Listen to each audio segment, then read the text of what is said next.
Why? Not the letter, the word. We're going to talk about that today on the Step Out and Thrive podcast. You are enjoying the Step Out and Thrive podcast.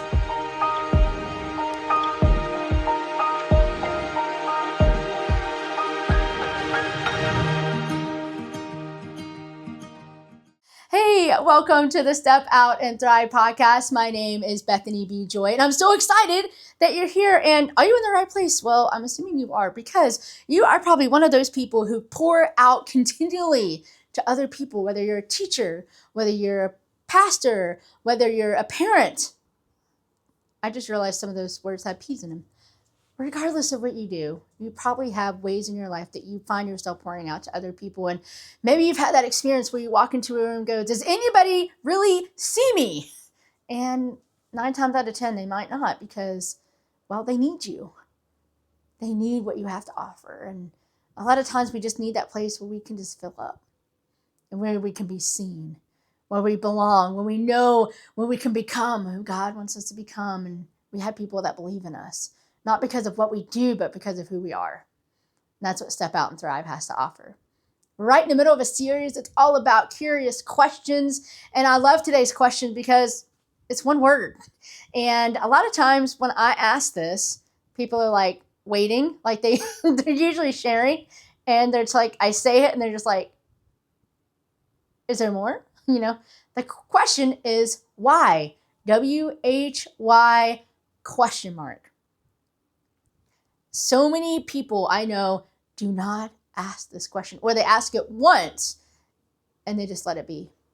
Years ago, when I first got into coaching, I was introduced to an amazing coach named Tony Stofus. He probably doesn't remember me now, but he is amazing. And I've been following his work for years. And this was one of the first coaching questions I learned how to ask. And it was the easiest thing, because I would ask why, and that person would talk, and I would ask why to that. And it reminds me of, if you're a parent or you have a younger child, you know this is the thing, right?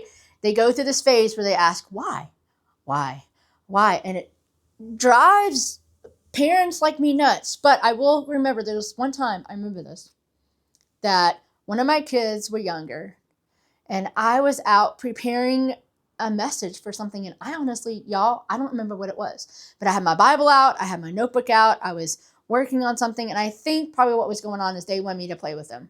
Duh. And I think I'm patting myself on the back, because most likely what I've done is I had played with them earlier, and I'd probably set them in front of the TV or something. I know that's not the best, but I was trying to give myself time to do this. I remember they were little, and they came up to me and they said, "Mommy, what are you doing?" And I'd be like, "Well, I'm reading in my Bible and I'm taking notes." What do you think they said? "Why?" "Well, Mommy's getting ready." And I was going to present this message somewhere. So Mommy's getting ready to give a message. And I explained, why that was in. And of course, well, why? And I remember I said, "Well, Mommy really loves doing that."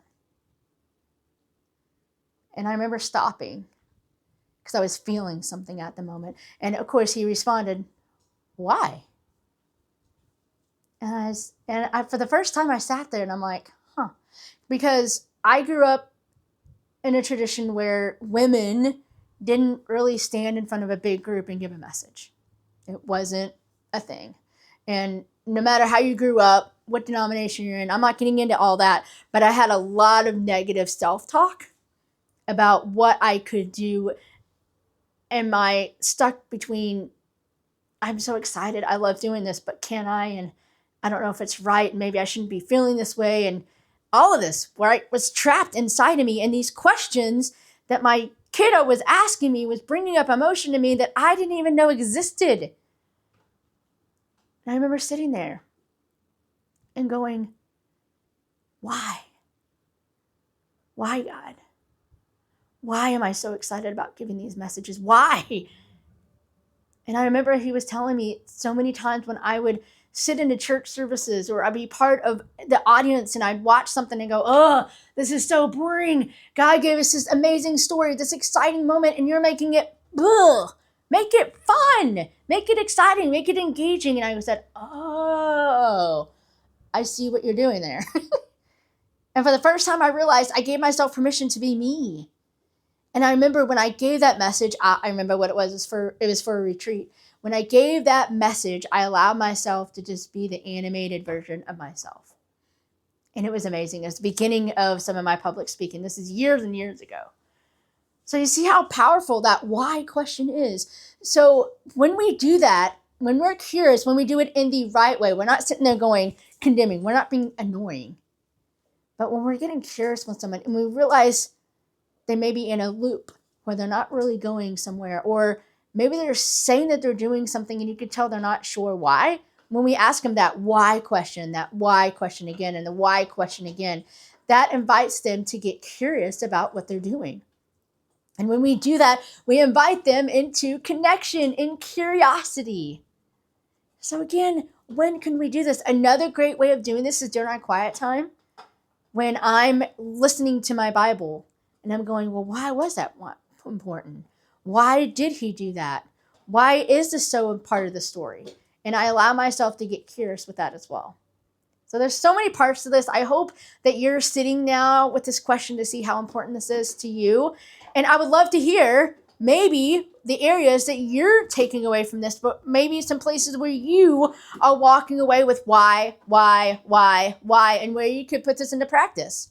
If you've got that and you would love to share that in our community, you can check it out at community.stepoutandthrive.com or stepoutandthrive.com itself. And I would just love to hear how God is leading you in this why question. It's so easy and yet so profound when we repeat it again and again and again and again. So as always, dare to do more than just survive. Be curious, ask why, and step out and thrive. See you guys back here next week. Bye. Thanks for enjoying today's Step Out and Thrive podcast, the one place that you can always count to dare to do more than just survive, to step out and thrive. As always, for more information, please check out BethanyBjoy.com or stepoutandthrive.com.